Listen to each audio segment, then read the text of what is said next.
Thank you to my newest patron, Alexander Vincenzi. I appreciate your support, and as always, you can reach me with any questions, concerns, or suggestions via Patreon PM on Minds.com or on Twitter at @ahelpinghandforme. Every dollar helps, every dollar is appreciated, and every pledge of $10 or more will earn you a permanent spot in my video credits. Also, a quick update for my Rhode Island friends. I'm starting to get a better handle on the tablet. It seems that the Direct Stylus 2 does in fact have an acceptable degree of pressure sensitivity. It was simply a matter of finding a better app to accommodate it, which I believe I have, though its functionality is as overwhelming as it is amazing. So I'm having to reteach myself a lot of things, but just know that I haven't forgotten about you, and I'll be getting to your D&D character designs as soon as I can be sure that I'm acclimated enough to its new interface to do them justice. So, here is a narration of another of my works from Pleasant Nightmares by the fantastically talented Otis Jiry, sound engineering courtesy of Chilling Tales for Dark Nights proprietor Craig Groshek. Links to the original video in the description.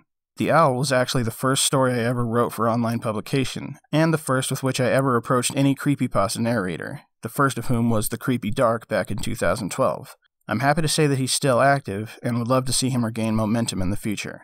I hope you enjoy, and stay tuned for my upcoming review of Charlie Brooker's Black Mirror.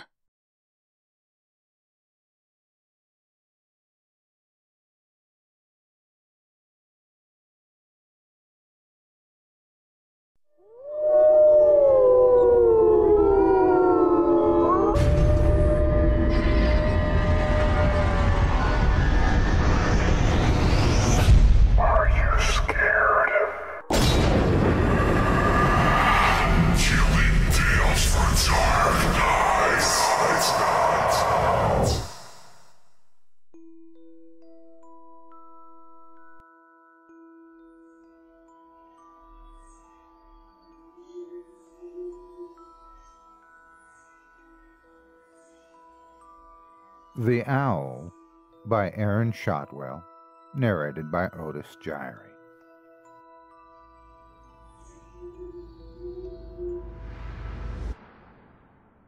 My name is Jake Whitaker.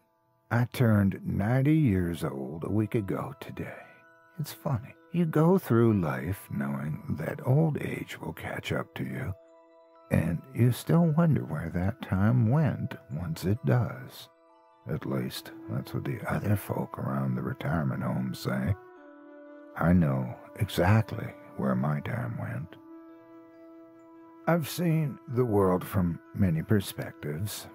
Everything from the rose-tinted glasses of youth to an old man's tired cynicism. I've learned a great deal of things in my day, but even for someone of my years, some things will always remain a mystery. There are things in life you just get comfortable with, even without an explanation. You just accept them, and you even come to expect them. You stop to think about them every now and then, wondering if there's an answer. But you eventually stop trying. It is what it is, no changing it. No need to. For me, that thing has been around for as long as I can remember. I've walked through life with a very strange companion.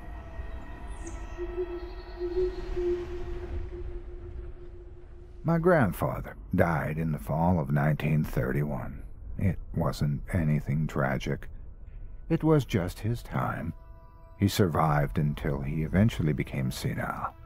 His life was already over as far as I was concerned.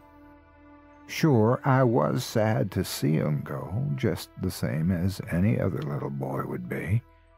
But I watched him fade away, and I knew he wasn't my grandfather anymore. He just wasn't in there. He was gone. So I didn't cry at his funeral. I had done plenty of that once I realized that he had forgotten my name. I just said my goodbyes and washed my hands of it. I did a lot of remembering, though. I remembered all of the things about him that mattered to me. I remembered all of the quarters that he pulled from behind my ear, all of the walks in the park, and the short games of catch before he'd start complaining about back pain. You know, the simple things that made him my grandpa. I especially remembered his stories. He had a million of them. most of them far-fetched and funny, and all punctuated with his own laughter. He liked to think that he was the next Mark Twain, but he wasn't as witty as all that. He was just a silly old codger. Still, we all liked to listen to him ramble on, and that was enough for him. The stories I recall most, though, were not the silly anecdotes. In fact, they weren't even stories, not really. They were more like obscure references of the kind you might hear about La Llorona, the Tooth Fairy, or the Boogeyman. The ones I grew up with were about the owl.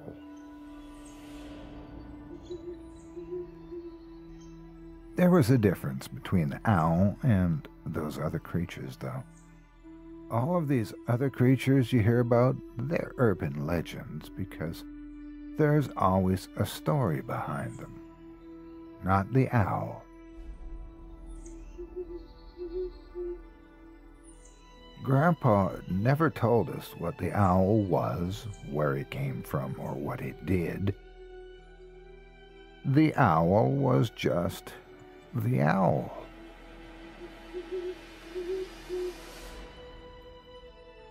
The references were never consistent either. We didn't know if we were supposed to fear it or feel safe because of it. One night, he'd tell us not to be afraid of monsters under the bed because the owl would keep them away.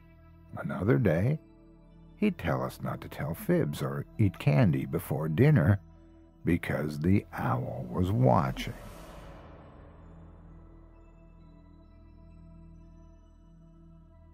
My older brother, Jeffrey, who passed away 5 years ago, God rest his soul, stopped believing in the owl after Grandpa died. He just wrote it off as another of the old man's tall tales. I believed, though.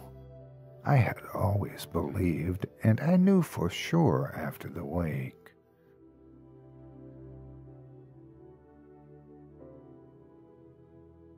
Everyone took turns walking by his open casket to say their final goodbyes, commenting on how peaceful he looked and saying he was in a better place, the usual remarks for the occasion.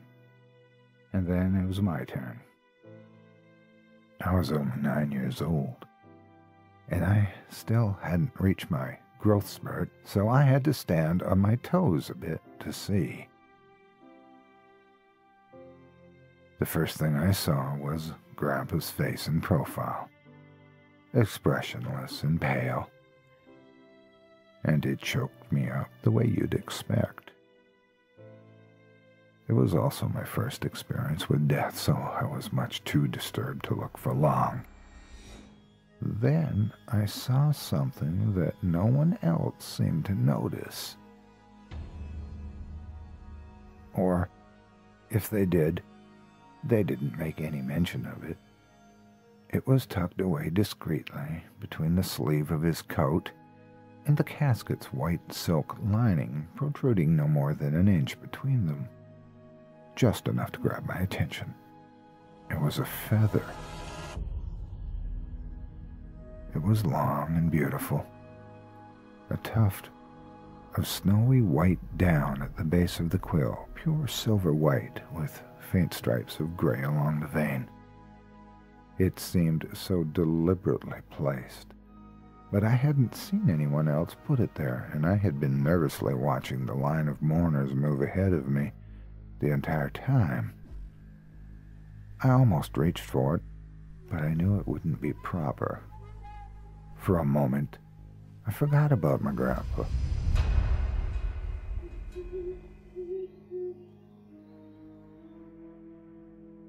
The feather was all I could see, and I felt numb. Nobody else saw it. Nobody would believe me if I told them, but I knew. I knew where it came from. It belonged to the owl.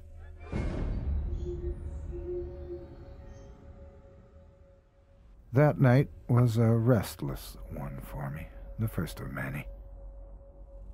It was a long time before I could sleep comfortably again, because that was the night when it first paid me a visit, in the moonlight. I could just make it out. It was perched on a tree branch just outside my bedroom window, a large and striking great horned owl.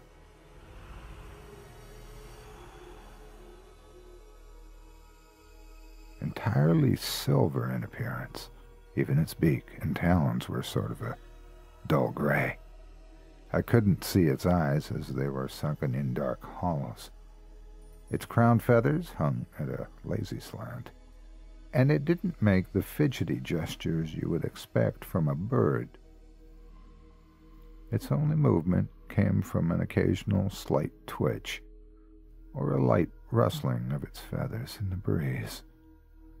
It never moved an inch, never made a sound, and it never looked away. It stared through my window directly at me the entire night. I've seen it outside my window every night since. Sometimes it's on my windowsill where I can see its every feather.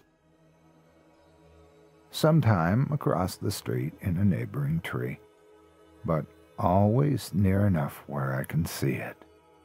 It was there when I lost my virginity, and I lay awake staring at it as my partner for the night slept soundly in my embrace. It was there during the first night I spent in my first apartment, an apartment in downtown Los Angeles, far from where anyone would expect to see such a bird.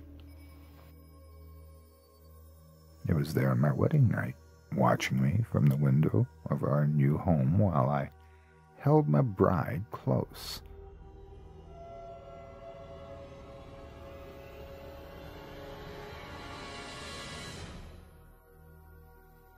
It was there on the night my wife gave birth to our first son, and I caught a glimpse of it from the corner of my eye, staring at me from the waiting room's small window. Once I was hospitalized overnight with a terrible flu. The rooms had no windows, but I knew the owl was watching. I could feel it. It was perched outside in some nearby tree as always, peering at me through the walls. It had always been there, whether or not I think to look for it, always waiting patiently. Waiting for what I didn't know. Truth be told, I still don't know. Never a hoot nor a screech. It never moves and it never looks away.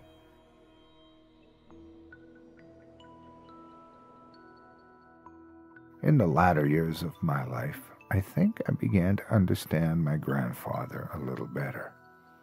I understood why he told us those stories, why he tried to make us believe in the owl. I found myself doing the same for my grandchildren.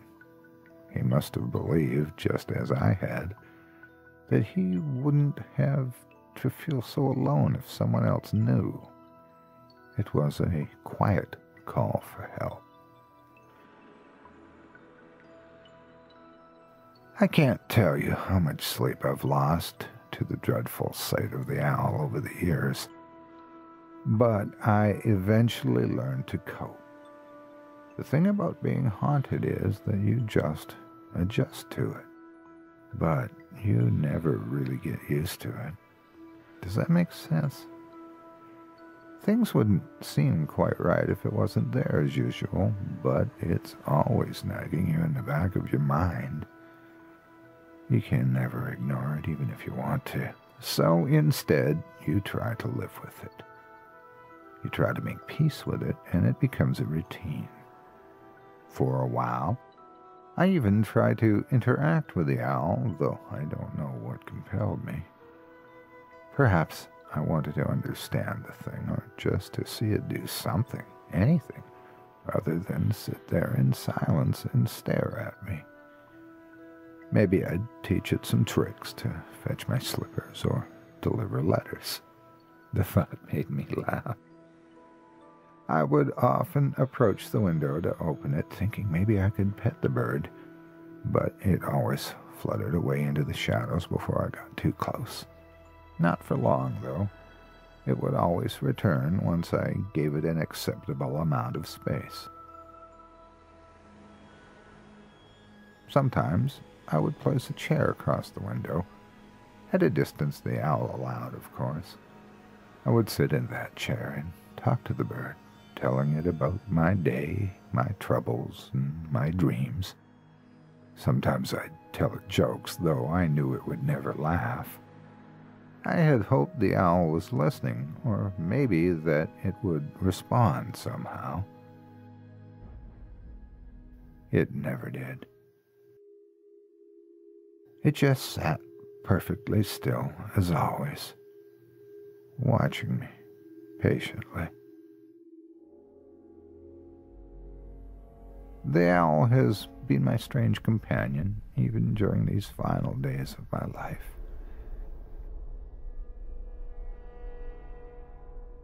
It has never left me, no matter how much I wish that it would. I've been sick lately, and I don't have much time left. The nurses know it. The other residences know it, and I think the owl knows it too.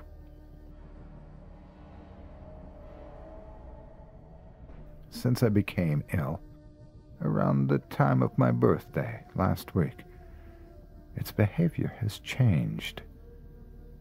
It has begun to move, an anxious little shuffle, and it tilts its head from time to time in that impossible way unique to an owl.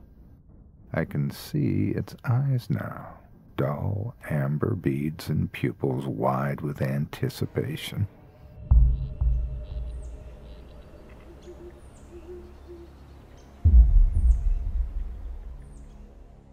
I think I've even seen it smiling, if you can imagine an owl's lipless version of the expression. I dare not imagine what it means, though I think I can guess. I can see it outside my window, even as I write this story.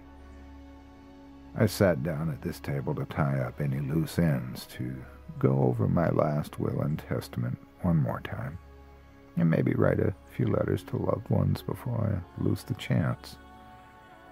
Instead, I choose to write about the owl. I just want someone, even if only one person, to know the truth.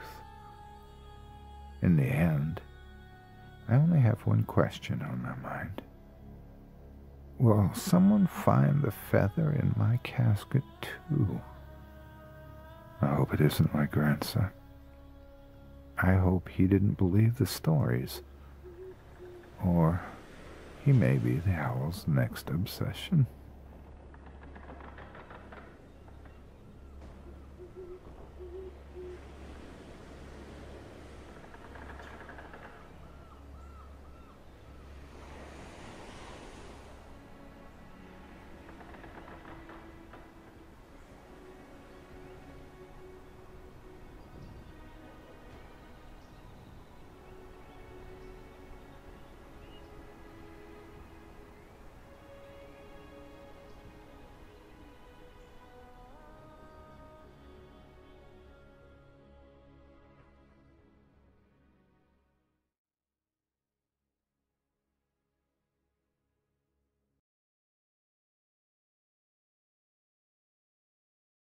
Thanks for watching, guys. If you like what you saw here, have a look at my other videos and leave me your thoughts in the comments. If you support my message, then please like, favorite, and subscribe. If you'd like to help this channel improve, you can reach out to me on Twitter or on Facebook with any suggestions. And if you'd like to support me more directly, please consider following me on Patreon. Links in the description. Thanks again, and I'll catch you all in my next video.